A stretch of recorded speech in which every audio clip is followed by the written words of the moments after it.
tackle the last question in paper 2 2024. Okay, let's look at this question. Again, it looks like kind of a database question. Atmospheric carbon dioxide can dissolve in seawater. 3 inorganic carbon-containing species dissolve CO2, carbonate, hydrogen carbonate. Okay, increasing. Okay. So this is the important equation that we have to take note. Expression 6.1. And this is the value for the solubility. So instead of dealing with like KSP and the things that we're familiar with, now they've given us K solubility of carbon dioxide. Okay, just take note of that. Reaction 6.1, 6.2 shows how they regulate the 3 carbon-containing species. Okay, they have also given to us K1 and K2 for these 2 equations. When changes to the amount of dissolved carbon dioxide in the ocean occur, pH of seawater remains approximately constant. Okay, this is due to the carbonate and the hydrogen carbonate acting as buffer. Okay, so all these are like context for you, yeah. Okay, so the buffer is holding it between pH 7.5 to 8.5. Approximately 200 years ago, average pH was 8.2. Now it is 8.1. So we have decreased pH by 0.1. Calculate the percentage increase in hydrogen ion concentration. So this part is fairly simple calculation. So you have H plus at pH 8.1, right? This is 200 years ago. So 10 to the power of minus 8.2. Right, so you get like 6.31 times 10 to the power minus 9. Okay, so this is like 200 years ago. Okay, H plus now. H plus now 10 minus 8 to the power 1. Sorry, 10 to the power of minus 8.1. Okay, that will give you 7.943 times 10 to the power minus 9. Okay, so you just take the difference between these two and you'll find out that the percentage increase, right, is approximately 25.9%, almost like a quarter. Okay, so this is a fairly high number, I would say. So the oceans are definitely acidifying. Okay, let's move on to part B. Pure water exposed to air contains carbon dioxide gas at equilibrium and a pressure of okay, mole fraction is given here to take note. Okay, density of water. Calculate concentration of CO2 dissolved in this sample of water. Give your answer to 3 significant figures. So how can you calculate concentration of dissolved carbon dioxide? Okay, please look. Okay, so this is concentration of dissolved carbon dioxide. This is what we are supposed to find. What do we have? We need to calculate the partial pressure of CO2 in the air first. We are already given this part. Okay, we are already given. It's right here. Okay, so this is done. We need to find this. We need to calculate this. Okay, so just take the mole fraction here that's given to us. Okay, so we need to remember partial pressure equals to mole fraction multiplied by total pressure.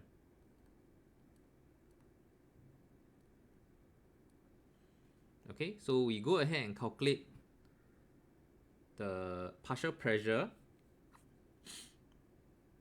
Okay, so we just take the partial pressure of CO2 equals to 4.2 times 10 to the power minus 4. Just take this that's given by a question, and then you multiply by 1.009 over 1.013.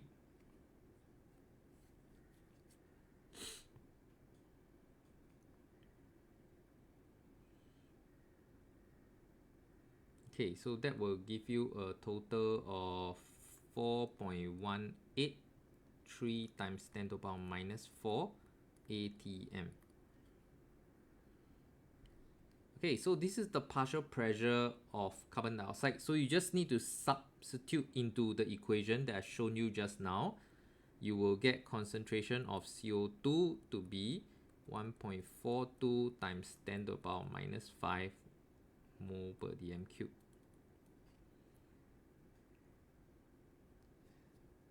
Alright, so that is basically your concentration of dissolved carbon dioxide. Okay, let's move to the next part.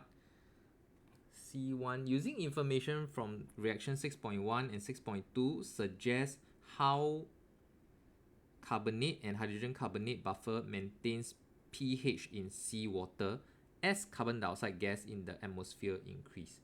So if you go and look at your equation, right, if carbon dioxide were to increase, what will happen? For equilibrium 6.1, right, you will shift to the right to remove carbon dioxide. So you will get more of this H plus, right? And then you need to use equation number 2. When H plus increase, it will shift the equilibrium to the left to remove the H plus using carbonate, and then you form hydrogen carbonate. Okay, so 6.1 you shift to the right, 6.2 shift to the left.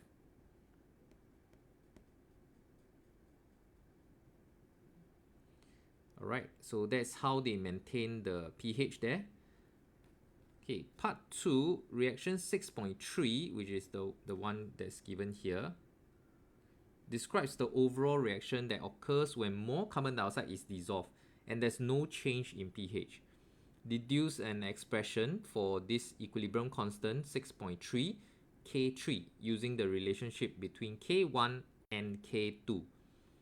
Hence, calculate a value and unit for K3, assuming that concentration of water is constant. Okay, so what you need to do is you need to come up with an expression for K3. So we'll just write K3 equals to concentration of HCO3 square CO2 CO3 2 minus. Okay, water is a solvent, so we do not need to include it. Right, so we need to look also at K1 and K2, right? K1 and K2. Let me just take a look at K1 and K2. K1 is H plus hydrogen carbonate over carbon dioxide.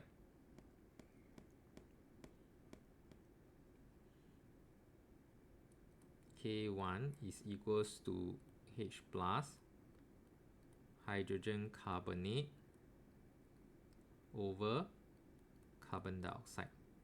Okay, K2 is equals to hydrogen carbonate over H plus carbonate. Okay, so if you look at this K3, right, how can you express it in terms of K1 as well as K2?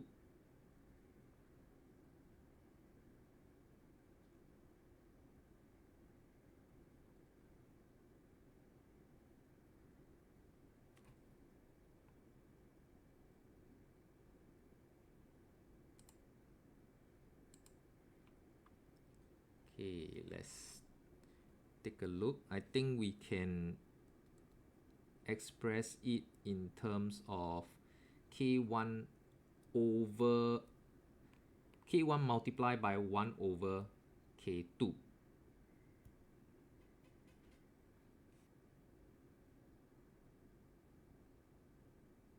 Oh, sorry, I think K2 I wrote it wrongly. Ah, shit. Alright, let's continue from the reaction from part 2. So part 2, you need to write down the expression for K3, and then let's list down the K1 and K2 expression, and then we see how we can express K3 in terms of K1 and K2. Okay, so your numerator, you need to have 2 HCO3 minus. Okay, so we have 1 here and we have 1 at the bottom, which means that your K2, right, you probably need to invert it. Okay, so let's invert K2. You should get HCO3 minus. Okay, let me show this. Yeah, HCO3 minus over H plus and CO3 2 minus. Okay, so this is the inverse of K2. Basically, we can express your hydrogen carbonate as the numerator. And then, of course, you can cancel out your H plus.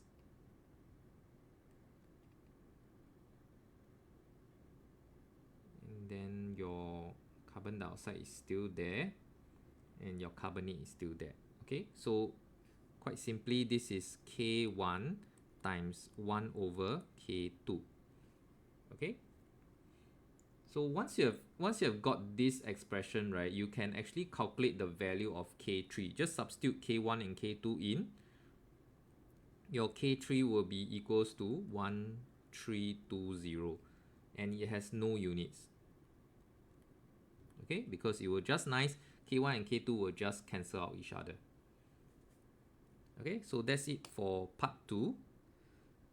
Okay, part 3, deduce the most abundant inorganic carbon containing species at 8.1. At 8.1. Okay, so if you look at the part 2, right, your K3 is like a very large value. So the equilibrium will lie very much to the right. Okay, so imagine if this lies very much to the right, it means that hydrogen carbonate will be the most abundant species. Alright, so for part 3 is just hydrogen carbonate.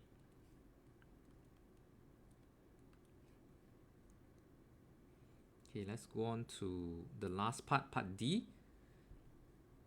Table 6.1 shows the effect of temperature, considering pK2.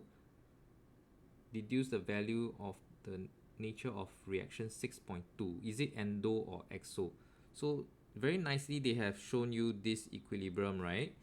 If temperature goes up, the pK2 actually decreases, which means that because P is negative log, right, which means that your K2 actually increases as temperature increase. So for K2 to increase, it means that equilibrium has shifted to the right. So temperature increase,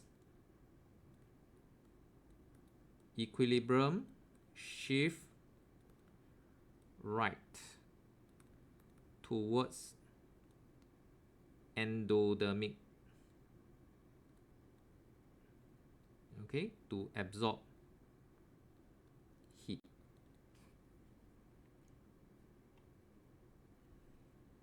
Okay, so the forward reaction, as you can see here, it must be endothermic.